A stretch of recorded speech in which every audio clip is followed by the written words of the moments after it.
Okay, real quick, how do we manually turn on and off the compressor? So you're gonna go to your suction group, right there.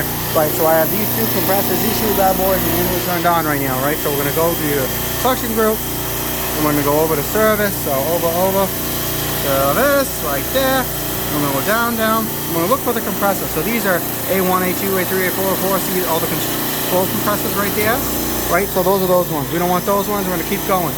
Sometimes the list can get rather long, so you're gonna keep looking for what you want, looking for labels. Right here, manually on. I already turned them manually on, so now I'm gonna change them back to auto and auto. But if you want, all you gotta do is go up to compressor number 2, hit OK, and then manually on, OK. That's it. That's how you do it. That's how you turn on and off the compressor.